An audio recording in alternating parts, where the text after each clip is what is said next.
Nerd Sports Podcast, where we talk history of the game, numbers, and stats. And each week we highlight a charity that's doing good. If you haven't subscribed yet, then you should, because I'm this the real deal. And you know I gotta shout out the Buffalo Bills. Turn it up to the max, sit back and relax. This the Buffalo Nerd Sports Podcast. Let's go!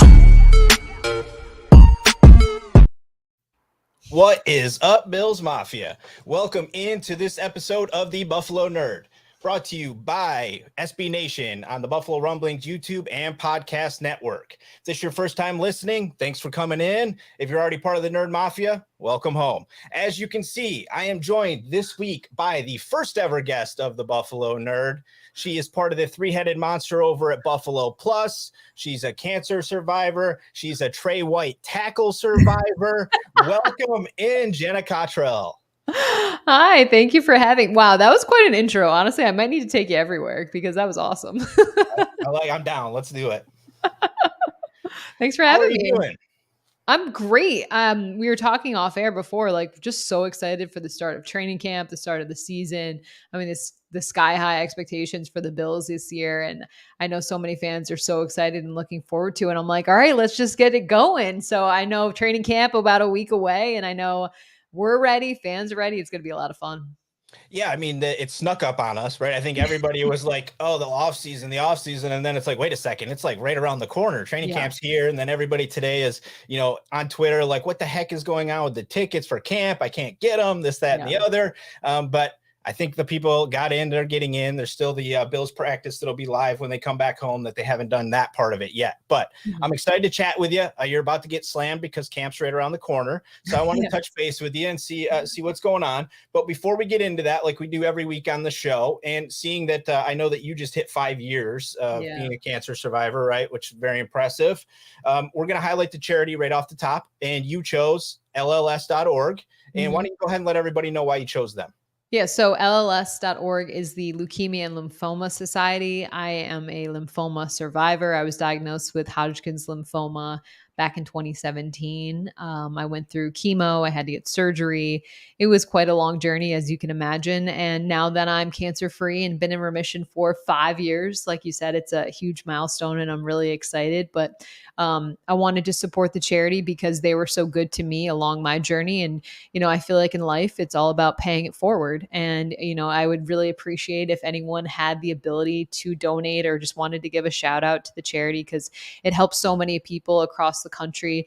I mean, it's a national charity, but there's local chapters in Rochester, in Buffalo, in the Western New York area, as well as Syracuse, and beyond. So there's chapters in California too. Yep. So it's definitely something that's near and dear to my heart, and an organization that just means a lot to me. And so it would mean a lot if people were in a position to help if they could. Obviously, no pressure, but honestly, 5 years cancer free. I'm ecstatic. Like I wanted this day to come, but there's times during treatment and stuff where you're like, oh man, I hope that that's the case. So I feel very fortunate and lucky, and get to be covering the Bills for another season. So it's all is good, and I feel really good.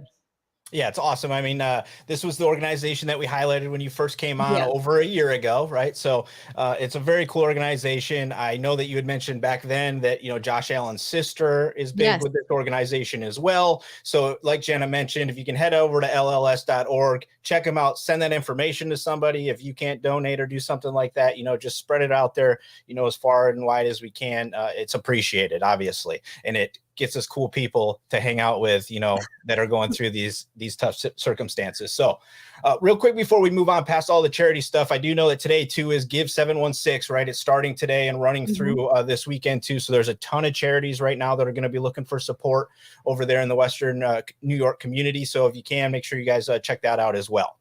All right. So each and every week, I've been bringing on all these folks from all over the place, different fan bases and all that kind of stuff. We've been talking fantasy, but every week I ask the same question to start out because I'm super intrigued by it. I think Bills Mafia is intrigued by it. I want to hear where you're at. Okay. Jordan Poyer, he signed with Drew, and I was like, wait a second, we're in trouble. Where are you at in the Poyer situation? I mean, time is kind of ticking. The clock is running right now. Obviously, the start of training camp, like we talked about, is about a week away. And Jordan Poyer has been a fantastic player for the Bills. Obviously, it was a resurgence of his career, really, after being in Cleveland. I think he's meant so much to this Bills team. I think he could continue to mean so much to this team. I expect there to be a deal done, but this is kind of where things get a little interesting because with Drew Rosenhaus representing Poyer, obviously he's made it very clear that he wants more money. He wants a new contract. He's deserved a new contract. He's 31 years old though, and that comes into play. And at the same point, the real leverage I would say that Poyer has is by holding out and not coming and not reporting to camp. And that's something that I don't expect to happen. I would assume that a deal would be done because of how huge of a piece he is in Buffalo. But at the same point, it makes it tricky because, like I said, like that clock is ticking. So I think we're getting to a point now where it's like, okay, what is going to happen? Because coming up on Sunday, like that could really dictate a lot of things and leave a question mark moving forward. And it's actually really interesting as well, because this is really the first time we've seen Brandon Beane in this situation as the Bills general manager. I mean, he's obviously heralded as big baller Bean. He's gotten to sign all of his guys. But he obviously had to pay Josh Allen. He paid Stephon Diggs. There's other players that are going to be coming up in terms of Dawson Knox when you look down the road, and other guys. What do they do with Tremaine Edmonds? So it's tough because the salary cap is malleable. It's manipulative, but at the same point, it is real. The cap is about to go up, but it makes for a real challenge. So we'll see what Brandon Beane does. But I believe, look, Poyer wants to be in Buffalo. Obviously, I think something will get done, but now I'm just waiting on when, because I honestly already thought it would happen. Yeah, I mean, I'm kind of in the same position as you. I feel like as the clock ticks, he's been showing up for everything, right? Everything looks good. He's showing up. He's doing events. He's being part of this organization. I think he realizes that this is a winner, right? So he does want to be part of that, but he's also got to be like, well, wait a second, I do want to be here, but can you give me some more funds while I'm here, And I've been kind of standing by the fact that I think we're at 4.8 million right now. Sport Track has us at.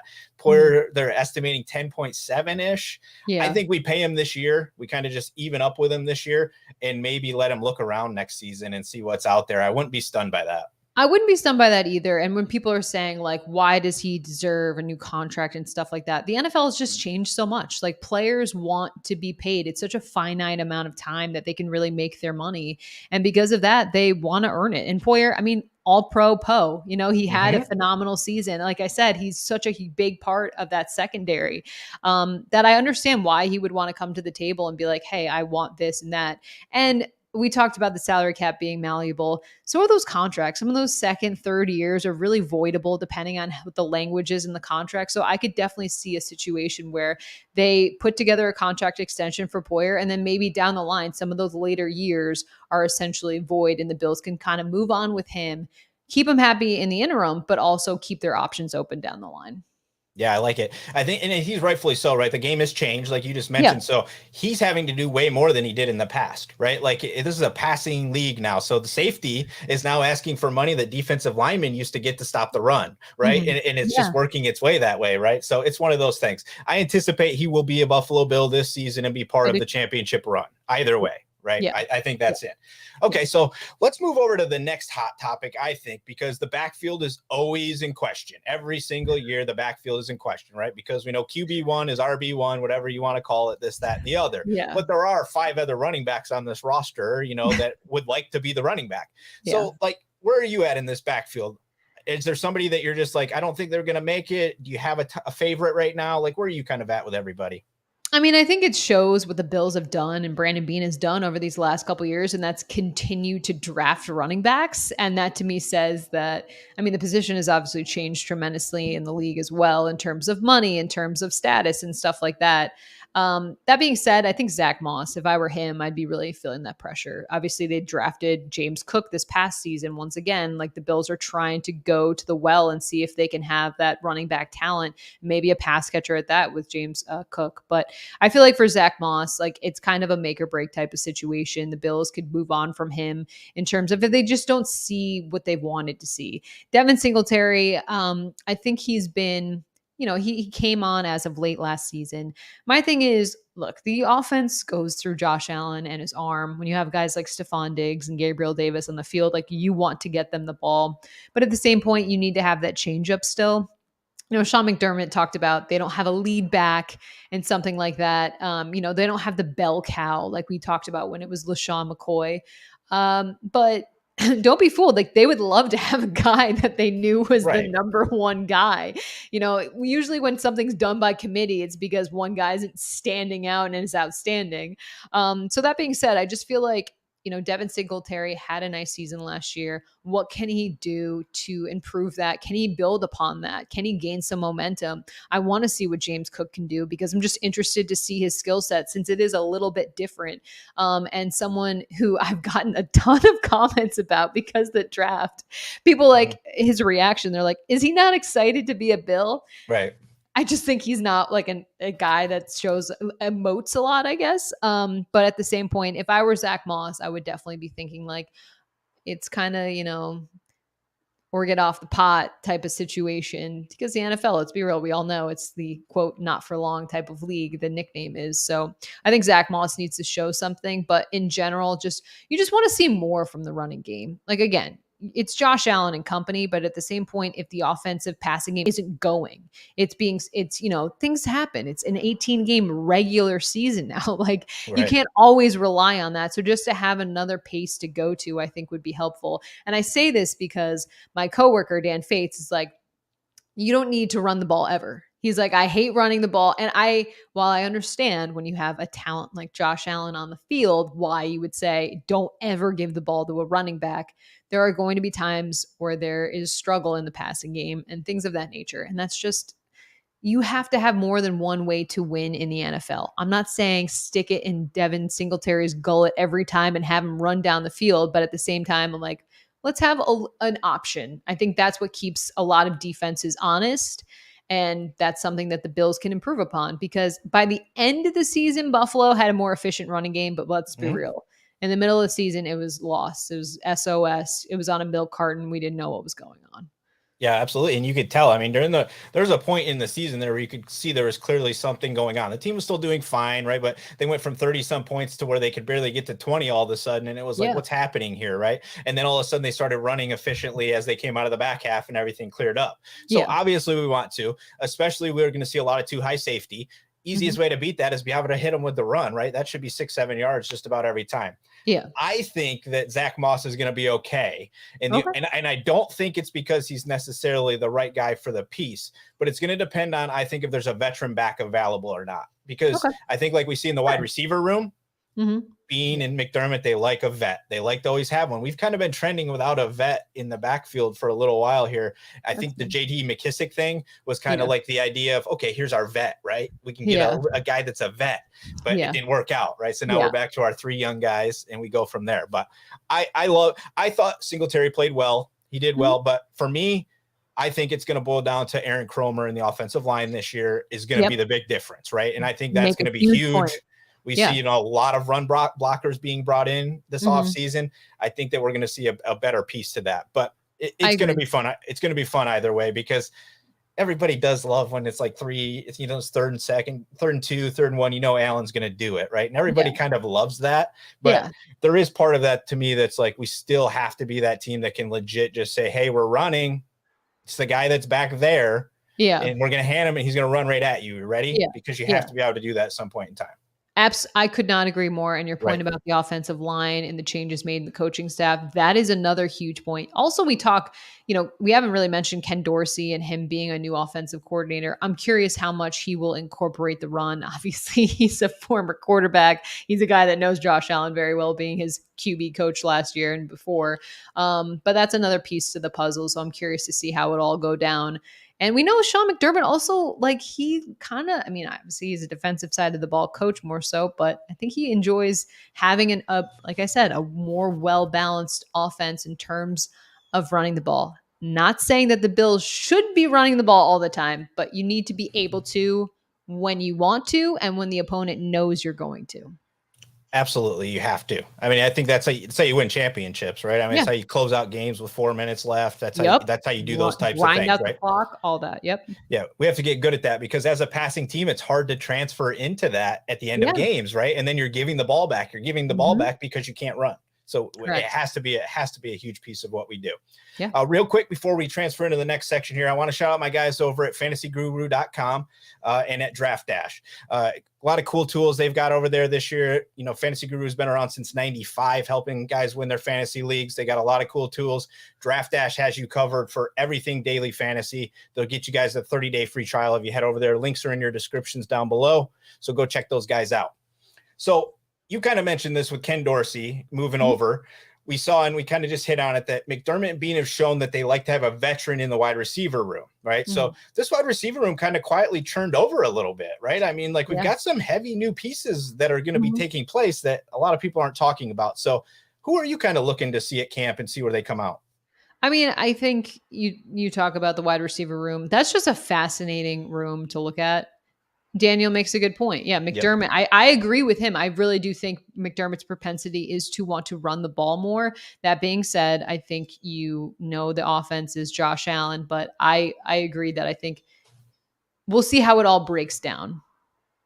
And okay, Levi brings up a good point. We need to run a run game to save Josh's longevity.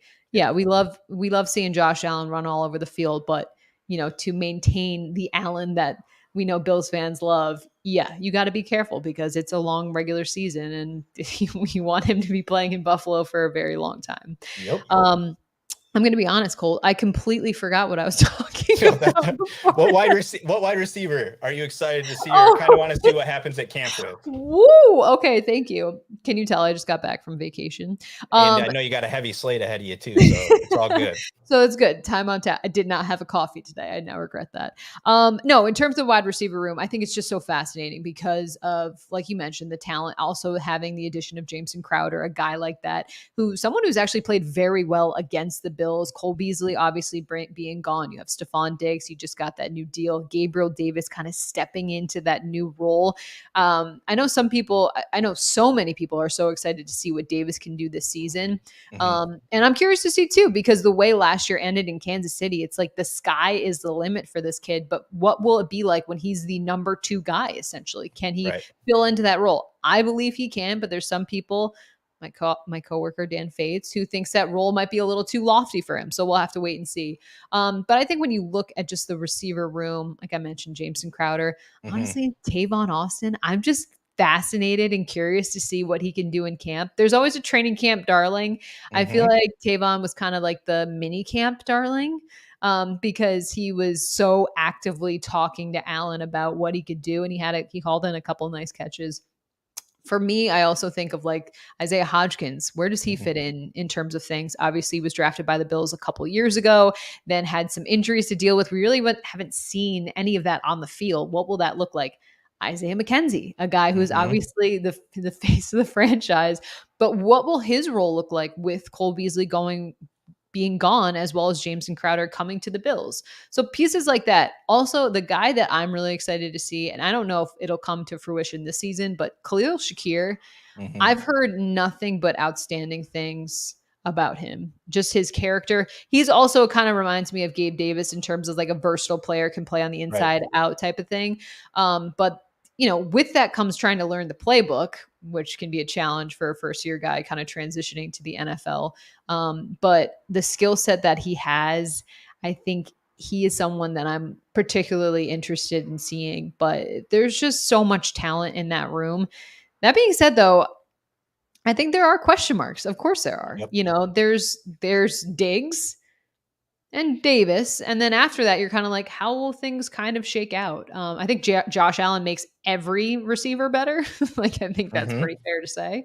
But at the same point, I'm curious how it will all go because there's so many things of the wide receivers. Who do you think will be the kick/punt return man? That's a good question too, because we saw Isaiah McKenzie struggle in that role a season ago.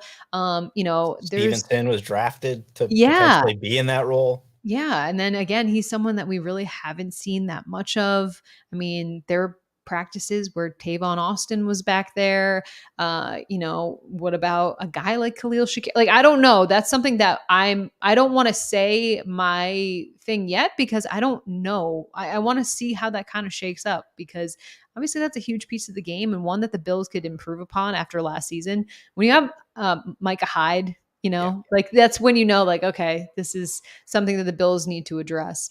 Right. But I think there's so much expectation on the Bills passing game, the Bills in general in the season, but I'm really waiting to see what will happen because of those lofty expectations. And I think that Gabe Davis can take that jump. But again, that room is crowded, but there's going to be a lot of competition. Oh, yeah. I personally think that that's why Tavon's here, right, is to win that job as the returner. I think they want that veteran guy back there when it matters. Like we saw that with Hyde at the end of the season. They were just over it.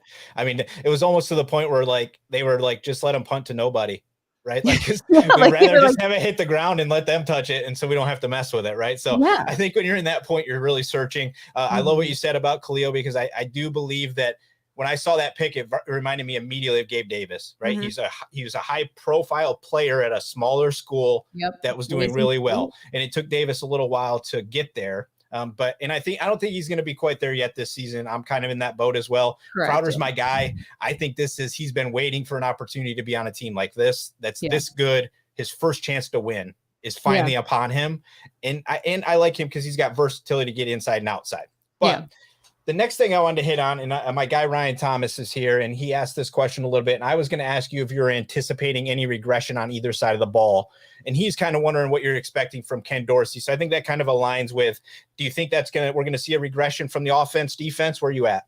I think it's normal to have where the Bills were at last season. I mean, Brian Daboll had been Josh Allen's only offensive coordinator. Here's the great part. Ken Dorsey's already been in the building. Obviously, as quarterback coach, he knows Josh Allen well. As a quarterback that had a lot of success at Miami, he's a guy that knows the game. But this is really his first time calling plays. And because of that, I just have a question mark. There's immense talent, all of those things. And I think it will be like anything. When you're first starting out, there's those bumps and bruises that come along with doing something for the first time. And it's a long NFL season. I expect for that to happen. That being said, I think there's the talent and the stability around him for those to be short-lived episodes, but I think it's only normal to have something like that happen. That being said as well, like I think of how much further the Bills are ahead. Look, the season Brian Daboll had, with the development of Josh Allen, he deserved a head coaching job. I know some Bills fans were hot and cold on Daboll, but he deserved that opportunity. But because of that, like, the fact that Dorsey's been in the building, I can't stress this enough. And even Sean McDermott commented on it in the offseason. Like, Ken Dorsey knows these players. He knows their strengths. He knows their weaknesses. He knows where to get lunch. He knows where to, you know what I mean? Like those little things that really matter because where this team is at and where they're expected to go, like it's not going to be seamless, but because Dorsey's already around and already has these guys and knows the personnel and all those things, I think it will be, I don't want to say regression because I don't expect regression to me is like a huge step back. Right. I think there will be, like I said, just the things that come up that will be addressed early on in the season, but it's never going to be seamless. It's just that's not how it works in the NFL. Yeah, I mean it's one of those things where I've been looking at it too, is especially with he hasn't even decided where he is going to call plays yet, right? Yeah. If it's going to be on the sideline, if it's going to be up in the box, right? We don't even have that figured out yet. Yeah. And the start of the schedule is pretty tough, realistically, right? So it could look kind of funky in the beginning, and we should be prepared for that realistically, that this might look funky. But I have heard a lot of positive things, like he's going to be super aggressive, and things like that. So I like to hear some of those things, which is cool. Just wanted to add something really quick. It's when we got to talk to the Bills players this past spring, they talked about Dorsey. Cause I asked, like, obviously Daboll is a big personality. Like, what are the differences? The number one answer I got was how fiery of a guy Ken Dorsey is. And I can't remember which player, but they were like, he absolutely he has to be up in the box. They're like, he is not allowed on the field to call plays because he's so fiery. He's so animated. He gets so hot that like he needs to be up in the booth. So I don't know if Ken Dorsey has decided it yet, but his players have kind of decided. They've already put him in the box, right? Yeah. You're good up there. So that's a good one. So we're getting close to getting you out of here in a little bit. We got a couple more things I wanted to hit on real quick. Is there any position battle at camp that you're just like, I really got to see this and what's going to shake out? Is it the punter? Is it the D line, O line? Like what's going on in your head? It's so funny because I was thinking of when I first started covering the team, like the position battle was like quarterback. Like, was it going to be Matt Every Castle or position. Tyrod? Yeah, like It's literally every every position. Yeah. Honestly, I'm most curious just to see how Poyer Elam, obviously it's his job essentially. Right. McDermott and the coaching staff haven't said that, but I'm just curious how things will go because the expectation. I know I say expectations a lot, but there's what is thought of for this team and where they could go. Like a lot of times we're just like, oh yeah, just like plug and place and it'll be good. It's like, that's not how this works. Like this is the NFL. The Bills are now good. They're going to get everyone's best, things like that. So I'm excited to see what Poyer can do. Dane Jackson has obviously been a piece that's been around the Bills. I think he played well in the spots that he's been put in.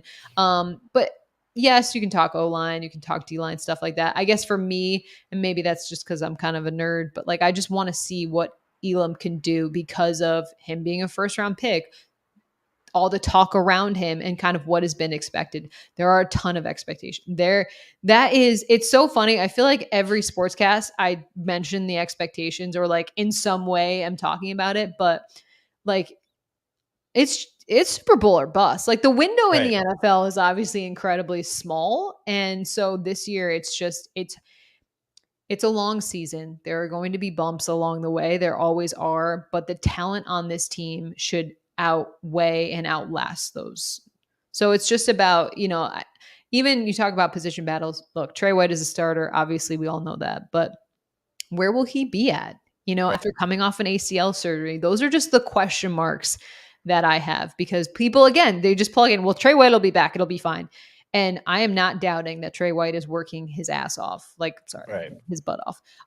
But at the same point, it's tough to play in the NFL. And so there's just those question marks that I have moving into the season, but it's going to be fun. Like the Bills are prime time so much. The eyeballs are going to be outrageous. Josh Allen is a star. Like seeing Josh Allen with Tom Brady, Aaron Rodgers, and Patrick Mahomes, like for Bills fans, I'm sure it's like pinch me. Right. I mean, just the ascension of what Allen has become in the Bills. It's going to be really cool. It's going to be a fun year, and I'm excited for fans to experience it. Yeah, I'm glad you brought up a little bit about that Trey White stuff and what he comes back as, because to me, he's part of the Poyer situation a little bit to me as well, in the fact that what if there's a thought that they move Trey White to safety? Right. Maybe he doesn't come back exactly the same. And you look to start transitioning him because he can be a quality player for you. Right. So I think there's just a ton of other elements. And when they signed Hyde to that big long-term deal, I think they chose kind of more of brains over brawn in regards at the safety. Right. They're like, we want the guy that knows how to run the backfield. We love the guy that can come in and make the hit. Right. We love that. But can we also keep the guy that's real smart around long-term? So before we get you out of here, totals for the season, where are you falling right now? I mean, it's July 14th. Where's the Bills going to finish the season? We 13-4, 14. How many wins? 18-0. Yep. I'm kidding. That was outrageous. No, the NFL is hard. The AFC is a gauntlet. Great show. Thank you, Thomas.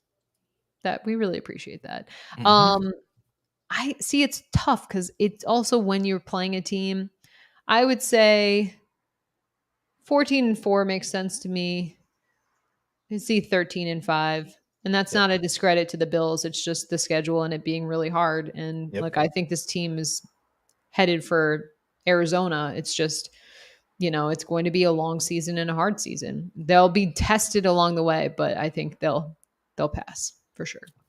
Absolutely. I'm right there with you. I'm right around 13. I think it's going to be a little more of a challenging season than I think a lot of us are anticipating right now. But the AFC is so stacked that I think everybody is going to fall back a little bit. And 4-5 is still going to potentially be the 1 seed. I really feel like this year that could happen. A 4-loss team could be the number 1, maybe even a 5. We'll see how it happens. Yeah. But thank you so much, Jenna, for coming on. I really appreciate you coming on here. I know you've got a ton of stuff going on. You're about to go do like 45 other things after you get off of here.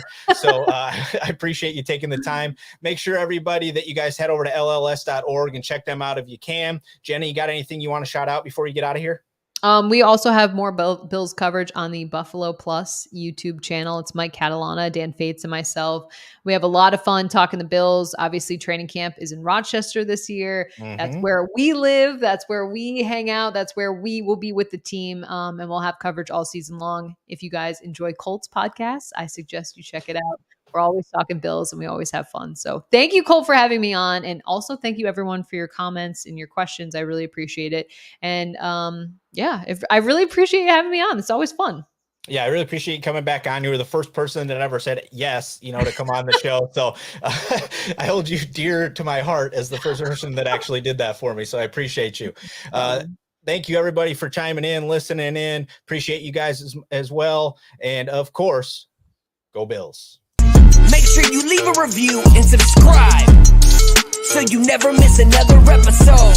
We'll see you next time. Leg out!